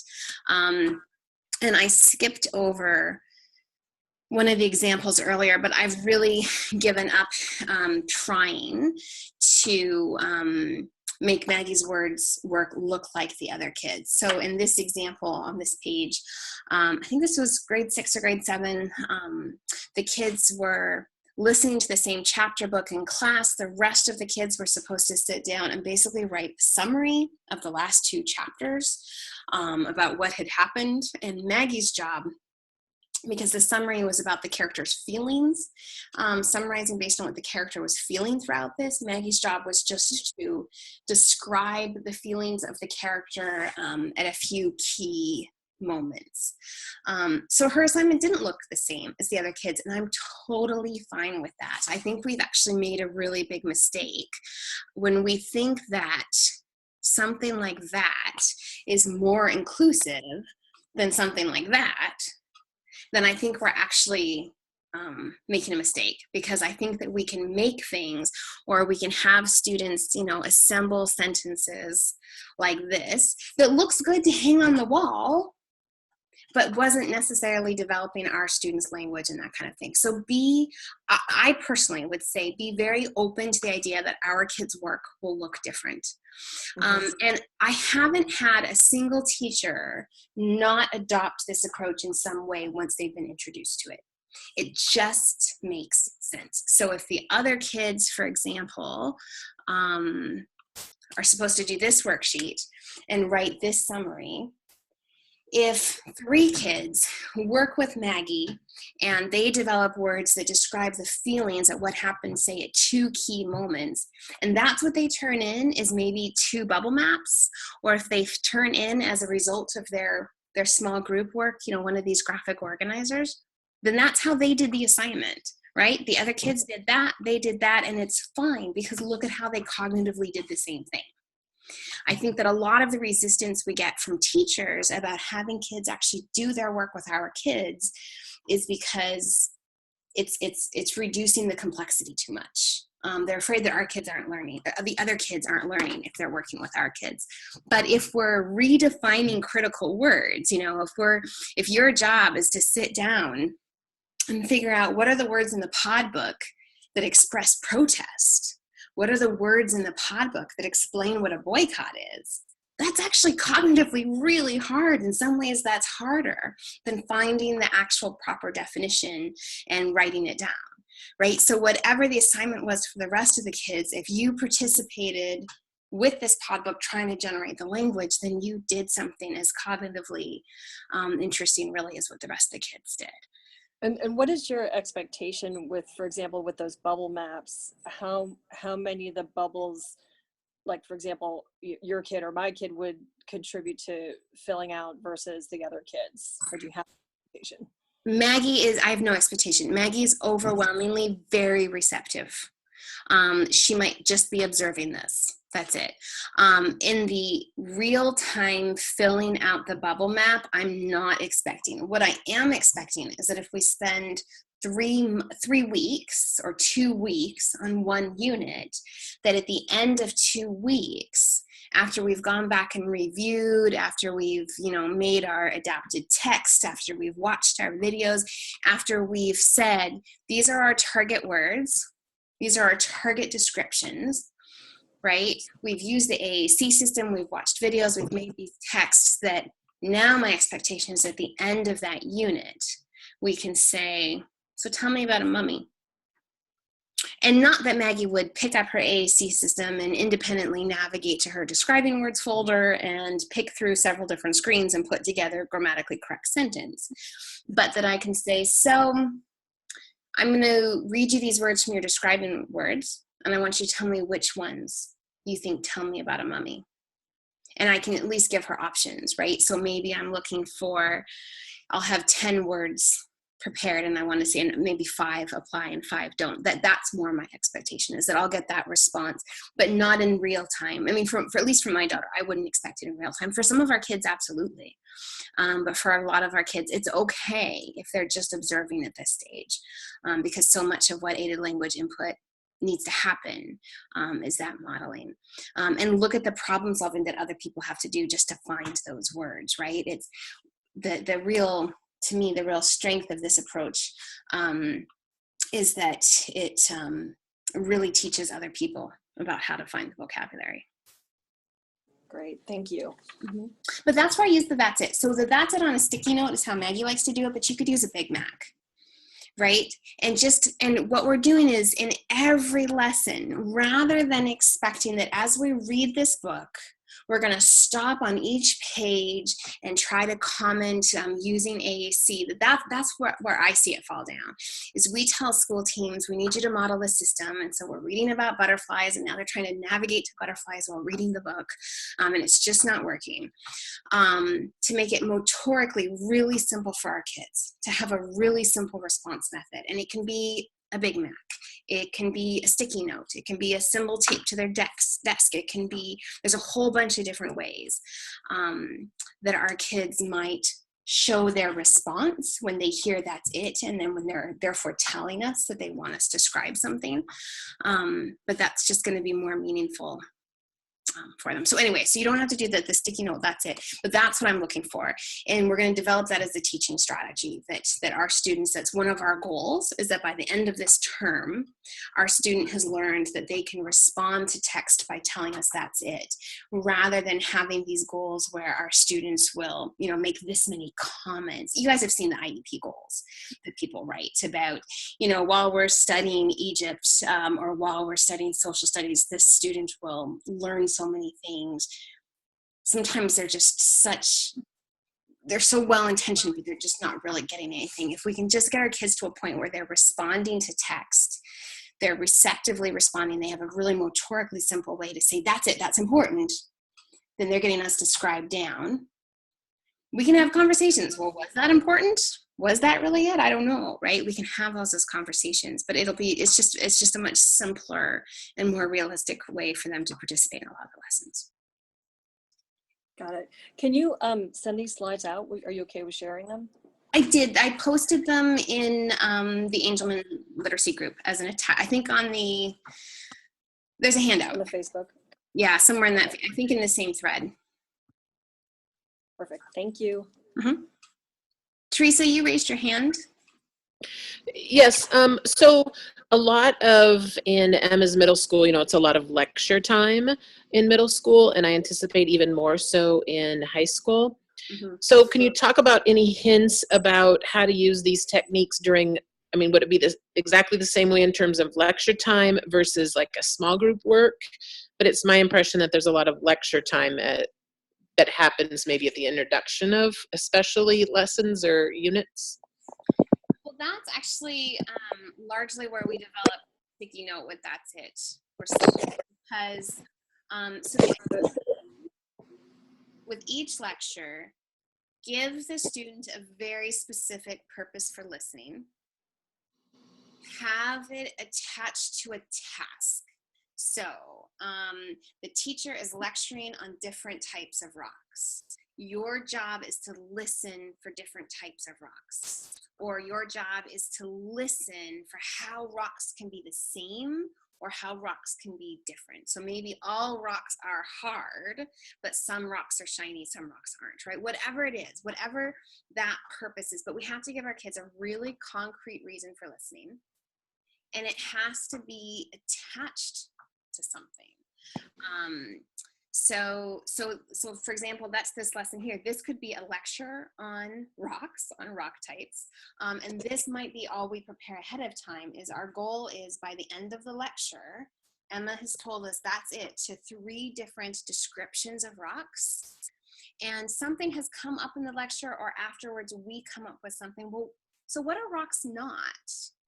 Let's look in your describing words. Are rocks ever wet? Are rocks ever soft? Are rocks ever, is there anything we can find that we didn't hear about any rock that was like this? So if rocks are not runny, okay, right? But we're looking for words we're looking for something that makes us really think about all rocks and what they simply cannot be, if that makes any sense. So all we're looking for our kids, so the educational assistant or the peer who's sitting next to our kids, when they hear a descriptor that some rocks are scaly, like mica, or shiny or transparent or whatever, when they hear a description, all they might do is just reach out and touch, that's it. So they're showing how they're listening for that information, that's it. And they're looking for a response from Emma to decide if they're going to write that down. And if she's not participating, then they'll do it for her, because this is going to be a completely new strategy for Emma, right? She's going to have to get some predictability and some experience with it before she understands this is what you're asking me to do. Does that make sense? Yeah, yes, it does, definitely. It really speaks to, though, the need to, for there to be even that intention developed before you're going into the lecture, by the resource teacher or the teacher together. So, yeah. And that's what I'm actually trying to force the teams to do. We need to put a structure in place so they have to, because most of the time that isn't happening. The kids are just going into a lecture, and the educational assistant, our student, the other kids in class don't actually know what they're listening for. We haven't intentionally developed that. But if you watch highly effective teachers, well-trained effective teachers know this. They know how to say, this is what you're listening for. This is what we're learning. Here's the objectives of what I want all of you to learn. By the end of today's lesson, I want you guys to know these things, right? And so we want to put supports in place for our kids to help our kids actually enhance learning for the other kids too. If a teacher can't, at the beginning of a lesson, in 2 sentences, tell us what the purpose of that lesson is, then they haven't done enough preparation. I mean, honestly, every lesson we should be able to say, here's my goal. Here's my goal. I want my kids to know at the end of lessons, that at the end of this lecture, that there's different categorizations of rocks. There's a reason why we categorize them in different ways. That's my goal, right? And most teachers do. Most teachers can tell you that's the purpose from this lesson, whether it's a small group activity, whether it's a lecture. If we're watching a video, why are we watching the video? What's the information that all of our kids need from this video? I mean, we don't just randomly choose a video to put up in front of them. There's something specific in the video. What is it? And we need to tell our kids that, because our kids have attention needs just like many other kids. They need to know what to pay attention to, or they're going to pay attention to it. And my other question, and maybe I'm overthinking it, so because I don't want Emma to come home from school and then it's like I'm testing her on what she just did at school. So, but how I want to be able to use this, almost like homework at home, in terms of these same things. Is it just redoing it, or how do I sort of that at home we're reinforcing the same thing, but not in a way that I'm basically testing her on what she learned in school that day?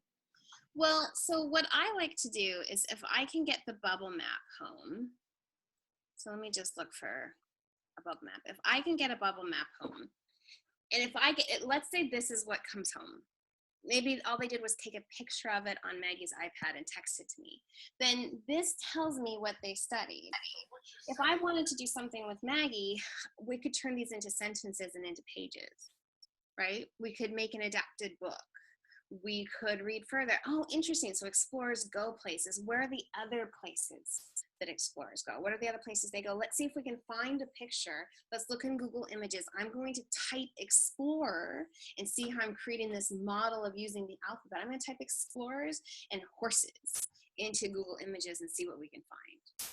Okay. I'm going to type explorers into Google Images, and what do we notice about these explorers? And there's anything we can notice. We can notice that they're probably all men.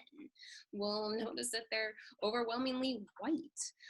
We can talk about the roles of the different people who were part. So there was, different guides and different, who was cooking the food.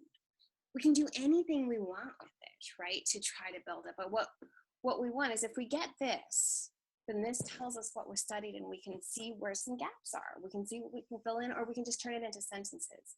So explorers used tools. Explorers used maps. What other tools did they use? What other lands did they find? Did they actually find them? Who was already there? We can decide if we want to go further with it. We can see how explorers traveled by boat and by land. Did they travel any other way? Is a canoe the same as a boat, right? So we can build off of boats, and we can say canoes versus sailboats. There's lots of things we can do. I mean, I would say for home, probably the simplest thing is to turn it into an adapted text. Explorers traveled to new places. Explorers went in boats. Explorers traveled by land. Explorers traveled on horses. And to be in Google Images looking for images where we have to type these words in and find images that reflect it. Thank you. Hi, Erin. This is Shay. I'm sorry to interrupt you. I don't know how to raise my hand on this. I apologize. I support Emma in the classroom. And so I'm super excited about this. I think it's going to be absolutely fantastic. My question is there a way to maybe extend this? Like, I look at it and I say, okay, science, social studies, reading, English. I love this concept, and I think it would be completely easy to implement. But how, are we missing something by not taking this same concept and doing it, though, and maybe those subjects that might be a little bit more challenging, such as like math or some of her specials? Is there something, a different way to do it, or something maybe I'm missing that could be done in those other areas?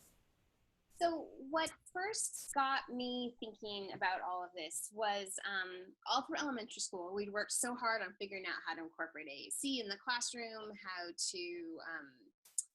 how to be modeling, how to involve peers. And then Maggie made the transition to middle school, and the team was completely unfamiliar with all of that. And literally the principal sat me down and just said, the IEP doesn't make any sense to us. We just don't understand what you mean by how we're supposed to model language. What we'd really like to do, though, is we all just went to an in-service and we learned about this new math curriculum. And we'd really like to use this new math curriculum. And I was sitting there going, oh my gosh, my only goal is that Maggie will really be able to use her AAC, and you want to focus on math. But I was like, okay, that's all right. Show me the math curriculum. Let's take a look at it. And to be able to use the math curriculum, to be able to use those math concepts, she would have to be able to understand the concept that some things are the same and some things are different. She'd have to be able to understand concepts of volume, like more and less, and size, like big and small, like this is a really big number and this is a small number, and this number comes first and this number comes last. She'd have to be able to understand that that we can change a number. We can start out with few and we can get more, and then we have a lot, that we can change a number by taking some away, or we can change a volume. So it really became clear that for Maggie to learn the math curriculum they wanted to use, there was a lot of language that she needed. And it was language that she heard all around her, but she wasn't using. And I would say if kids aren't using language from their AAC, then they probably haven't finished really developing the concept of it, right? So like if you might totally understand the word more, because you use the symbol more to get more food, but do you understand that addition means getting more of a number, right? So we probably have limited concept development in these ideas. And so we can put addition on the page, right? We can be thinking about math. What is it we're trying to do with math or geography, and what's the language that we need, and focus on that. So maybe a bubble map wouldn't work for that as much, but it's the same language focus, and being able to look at a lesson or look at an activity like a math activity and go, what are the language demands, and what are the words that Emma's currently using that show us what she understands about more and less, or lots and few, and how can we really incorporate that in math? And if we have a math goal, like maybe she's not using very many words about quantity. Well, can we use lots of quantity words in social studies when we're talking about that there were many people in the New World and many people in the Old World, but there were not very many explorers. There were actually few explorers, but then many people came. And you can see how we can take those same math words and use them in science. Or maybe we're trying to use time words in math, like first and then and first and last. And we can use those with explorers, that first there were the native people and then the explorers came, and we can use it again in social studies, if that makes sense. That's what I'm trying to, all I'm really focusing on is what is the language? What's the language we can model? Oftentimes my own daughter, now she doesn't have Emma's level of language development yet, but if she has a math worksheet, again, we're talking about the language of math, and we can literally take any worksheet, whatever's being handed out that the kids are working on, and just think about her language goals. Where's the biggest number? Where's the smallest number? Where's the first number on the page? Where's the last number on the page? We can take any worksheet and turn it into a language lesson with what's the shortest word and what's the longest word. How many E's can we find on the page? How many A's can we find on the page? All that kind of stuff, and turn them into little mini language lessons. And Perfect. Go ahead. Perfect. Thank you. Sure. I'm going to put out the caveat that I know that goes against some of what I've seen being taught in terms of here's how we include kids is we make every worksheet the same. But I just haven't found it as meaningful. Our kids don't have the same language development. But that's what I'm always telling Maggie's EA is if you can't figure out kind of how to do this with a lesson, then thinking about her language goals, use what the rest of the kids are doing. To again work on those language goals. And she really enjoys that, actually, kind of looking for the most, because she wants to use the same materials as the other kids. But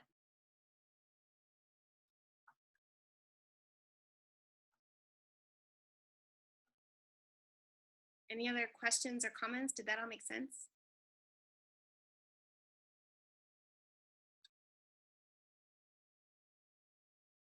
Do you guys want me to show you the goal setting, just the last slides around assessment and goal setting? Erin, could I make a comment? Yes, please. It's Maureen. Hey, Maureen. Hi. This has been great. I've been taking notes to add to my notes. So I'm doing a lot of work on this summer to be able to provide some examples for teams, because the nice thing about curriculum is it's not different. The targets are the same no matter where you're teaching it. So the vocabulary is often the same in terms of the curriculum vocabulary. Karen, what I might say to you is it might be a good use of time to offer an example to the school team. So for those, I know most of the folks here are probably parents, and if the school team has not participated in something like this whole idea is going to be really foreign. So if I think about, okay, there's the learning content, what I want them to learn, and that includes the vocabulary and the concepts, and then there's the instruction with the teaching and the participation, you could really kind of give them a leg up and a great model, which is necessary, by just finding out what they're studying and then going online and finding out yourself, what is the vocabulary associated with American colonization, which was where this conversation started on Facebook. What are the words that they're using in the curriculum, and then translating those into the tier 1 or the core vocabulary, and then sending them into school and saying, hey, thanks for letting me know you're working on the colonies. This is what we did, happen to have this laying around. And my experience is it's when you have that model, people will use it because they don't have something better, right? So they'll go, and you'll just say, this might be helpful to supplement your instruction. And serves as a model for them so they don't have to be the first ones to kind of put that out there. And then you might do it for another kind of curriculum unit and see what they do with it. See if when they're doing the lectures, someone had asked about engagement. What do you do during a long lecture? Yeah, you need more than one story map or concept map to fill in. Definitely you need options for engagement. Can they take the words that you've given them and every time they hear a word, they put it in the concept map? Like, you know, just little things that can be duplicated, but if you kind of give them the content to go with and then think about the instruction, because quite honestly, even being in the classroom with teams, I leave and it's hard to control that piece.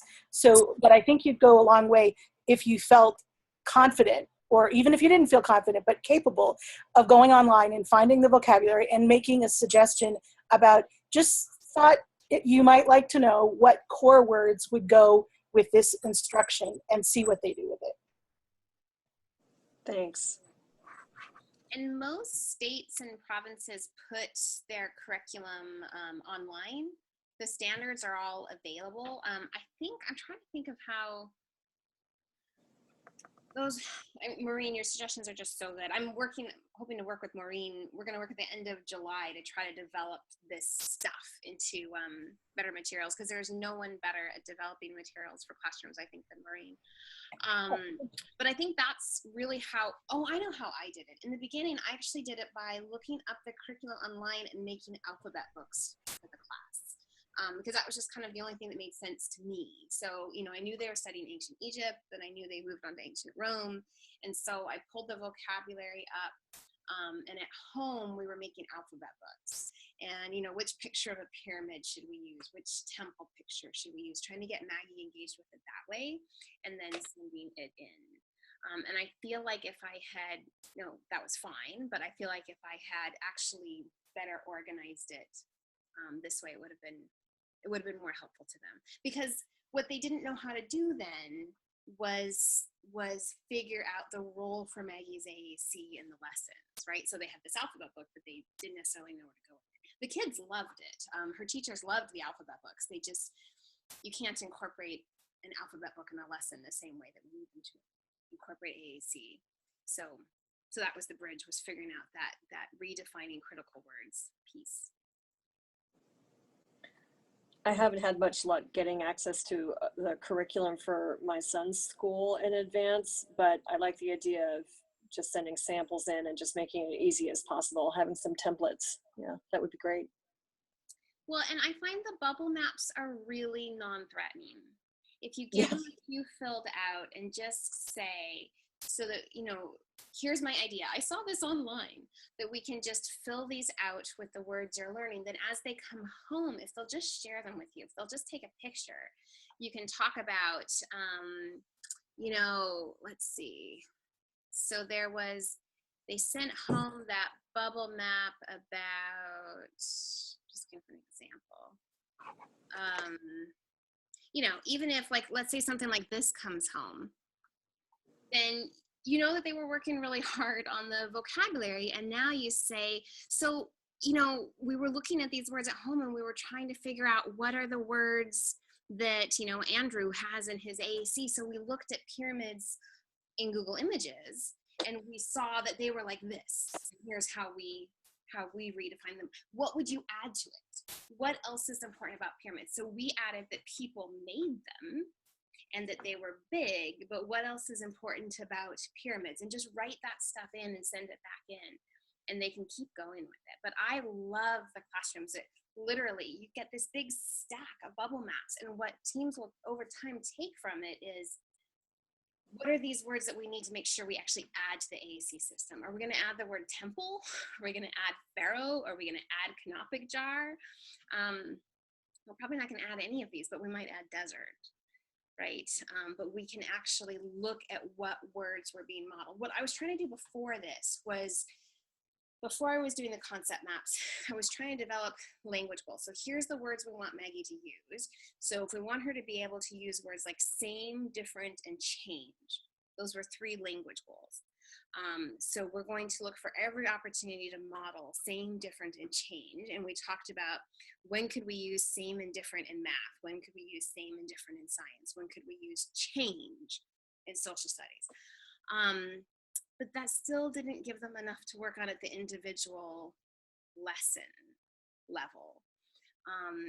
And that was still too limited. So Maureen, this is one of the things I want to talk with you about, which is that still, they then, when you're a hammer, you're just looking for a nail. They still were so focused on that they didn't know what to do then when the teacher was giving a lecture, or when a worksheet was being passed around, or when they were working in small groups. So then I kind of said, well, let's just set those aside and let's try this bubble map concept. And then that's where we found that there were a bunch of similar words and themes that kind of emerged rather than trying to impose them. And that just seemed to work a lot better.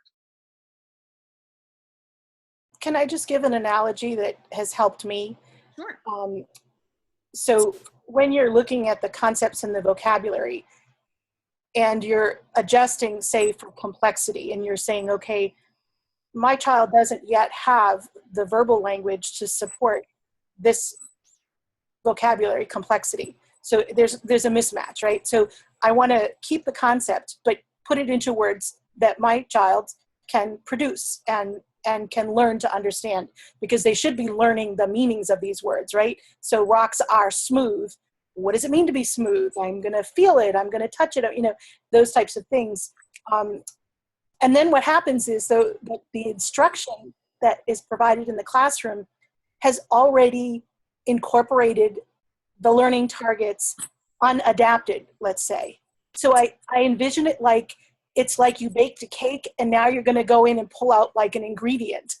It's really hard to take those instructional activities and say, not only do we have to make them accessible for, physical access and other things, but now we have to go in and say, oh, well, we've changed from defining this word to defining it using core words. So I just want to validate that it is definitely challenging to kind of adapt or change up those activities once they've been planned. The one positive thing I will say is the research that I've been doing about teaching vocabulary, we are going to be able to piggyback on the existing research in content instruction so that people aren't going to see this as the AAC thing, right?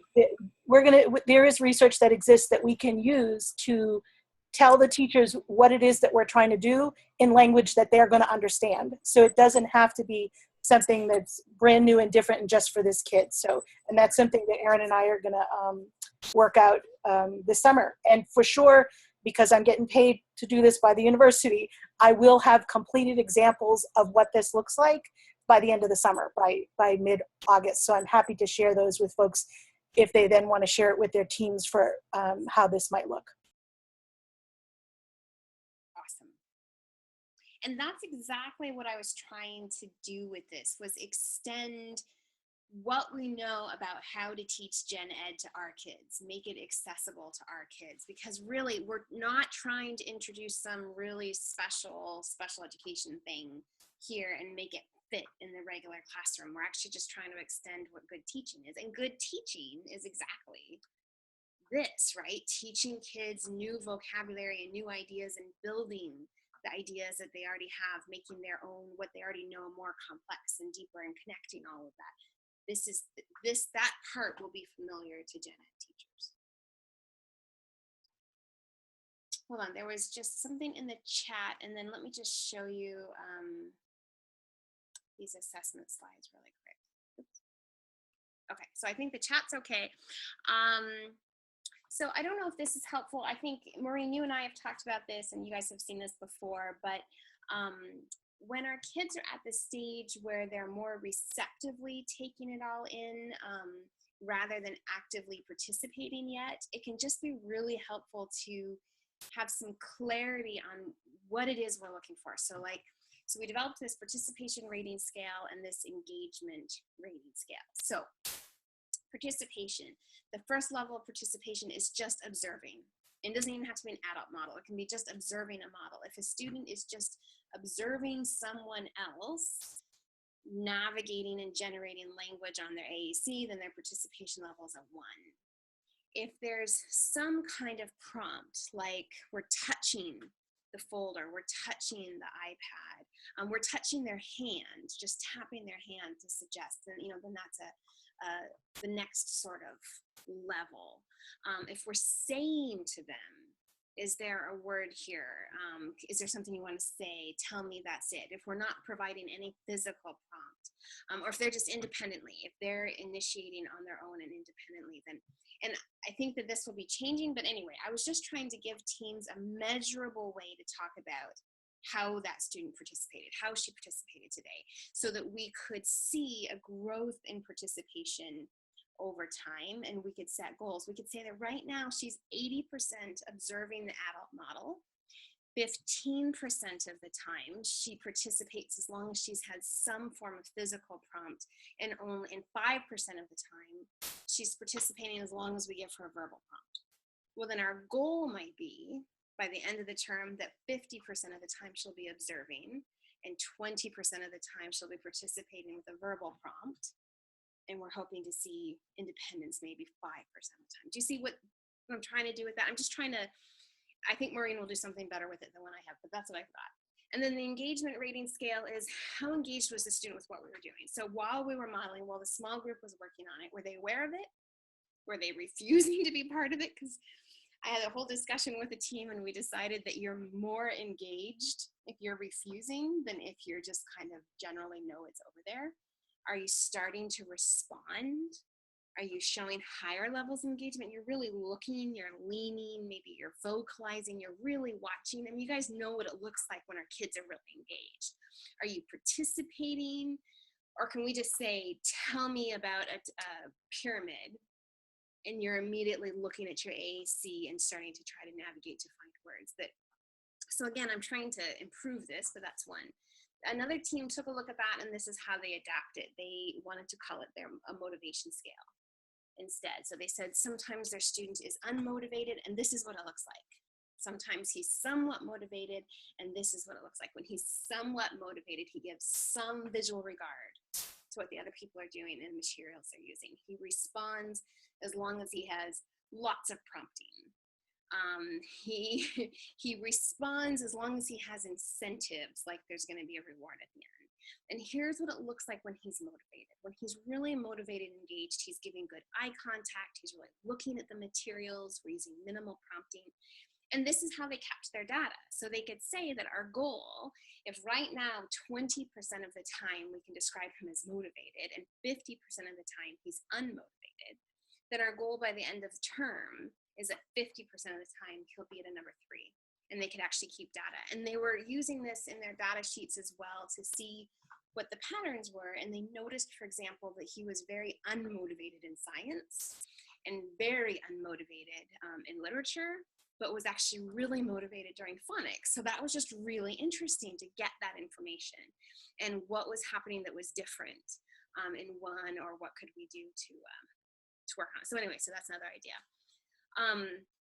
With Maggie, we have this concept of, we call it her spectrum, but she's where we can describe her as either being in the blue zone, which is very calm and organized, and here's what it looks like, in the yellow zone, which means we're really starting to lose her, or the red zone, which means she's probably actually having medical needs like her epilepsy, and she should probably actually just go home. But we can actually just say in the morning she was blue, by lunchtime she was in the yellow, by afternoon she was in red. And what's the difference? We can keep data. So we can say that when she's in the blue zone, when she has really good eye contact, when she's really emotionally regulated, when she's not mouthing and chewing, we should see a higher level of engagement and participation. That's when we should really press her. What this team did was, this is the same team that made that motivation scale. They took how the student was when he's in each of the zones of regulation, because their school uses the zones of regulation, and they decided that they would only put him in a position where they were expecting a response when he was in the green zone. When he was in the blue zone, they would try to get him more kind of stimulated and woken up before they would take data on how he was doing. If he was in the yellow zone, they would try to calm him a little bit and just kind of help him self-regulate better.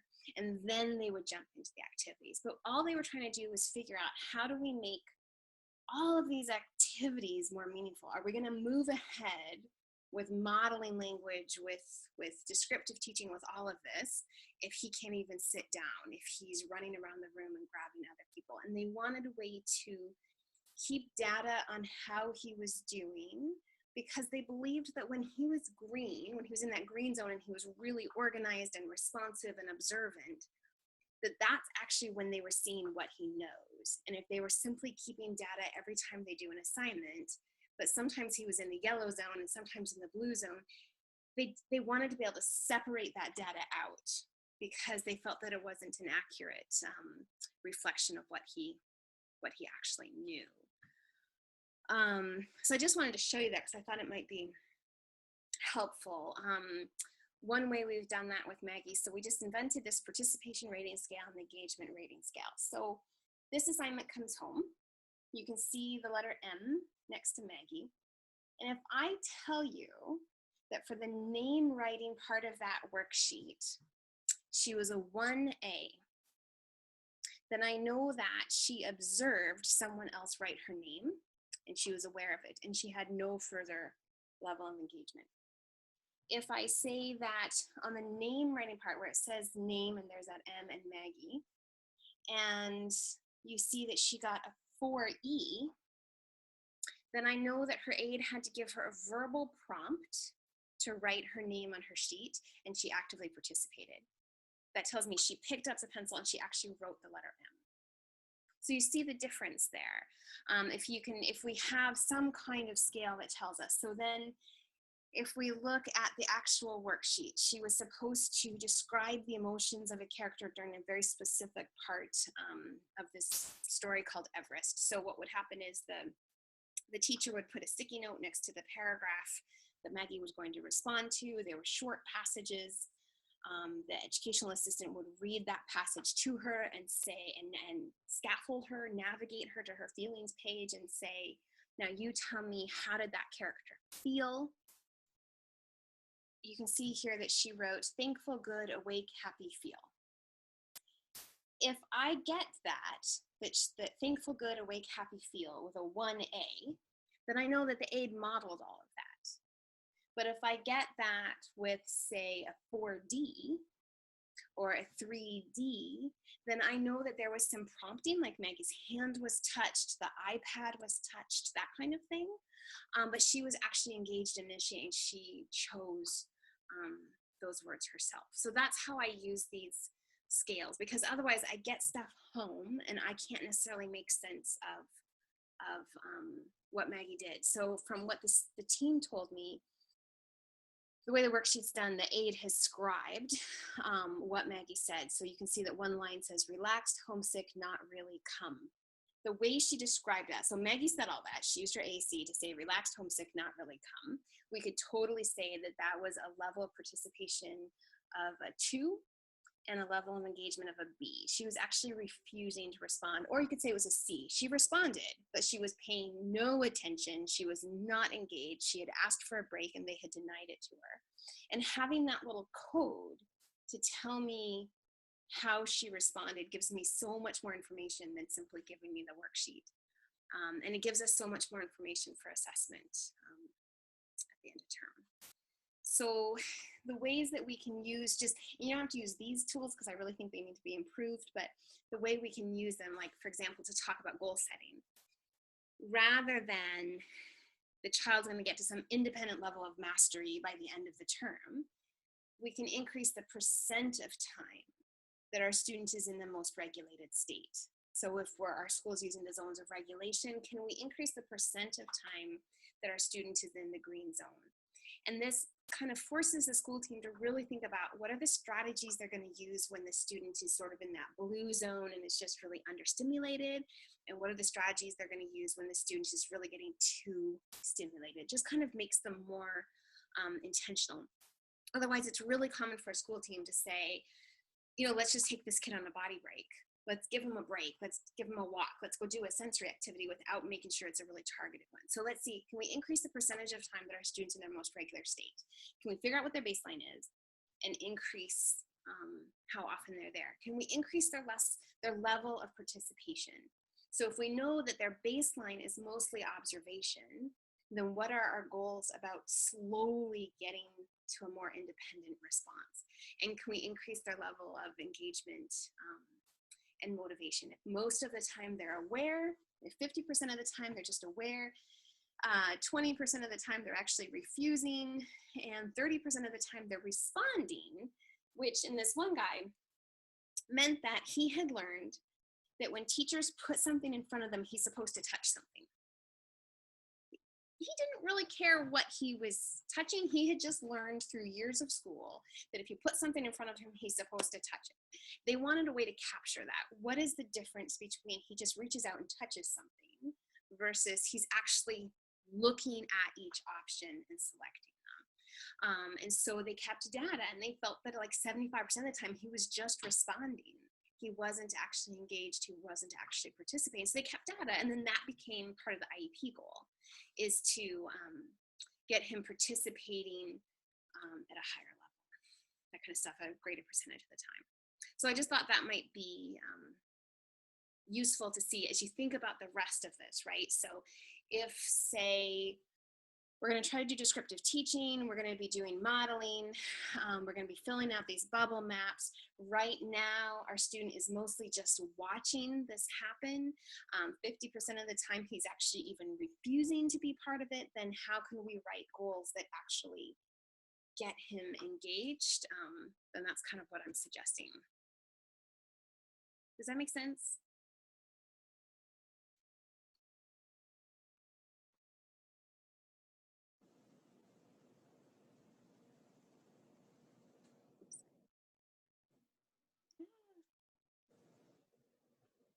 Anyway, so that's just what I was going to, I just wanted to make sure you guys saw that. Any questions or comments? I know this has been a very long meeting. I would love to, in the Facebook group, ask a question of the participants about their current situation. So someone mentioned, oh, I'm not able to get unit information from my team. I would be really interested to know the range of how involved you are in that process, or what information you get, or barriers to doing something like this. So I'll put it in the Facebook group, but any information that you are willing to share will really be helpful in terms of, for me, for planning all of the different ways that we have to think about making this work. So.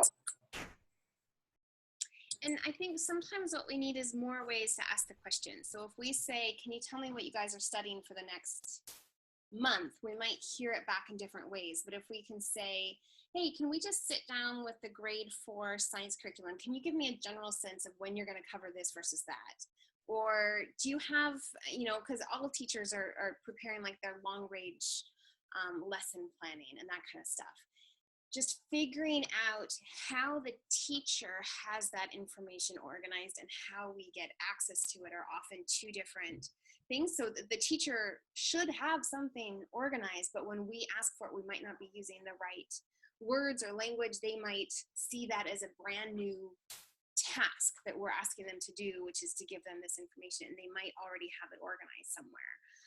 So for example, the curriculum for that grade level, it's there. We know this is all going to be covered this year.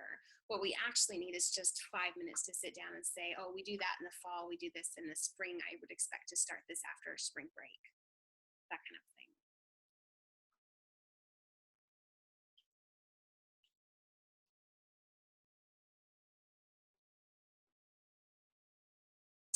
So I think that's it. I'm sorry this went on so long.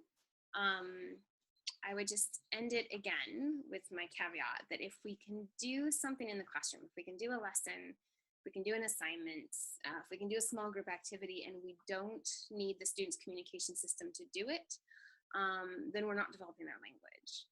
And I would even take that one step further. And I wonder to the extent to which we're developing kind of their cognitive growth, because I don't think we can separate language and cognition.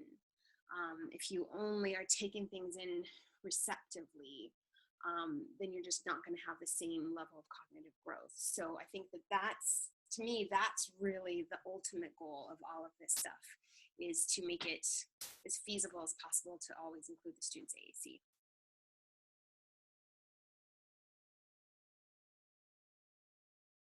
All right. Well, thank you guys. I will go ahead and end this, and I think it should have recorded. Like I said, I'm still working on all this, so I'm hoping to have it smoother, and after Maureen and I sit down, we'll have a lot more to share. So it's not like I would say, take this video of what we talked about and assume that it's the best thinking at the moment. Thank you. Bye.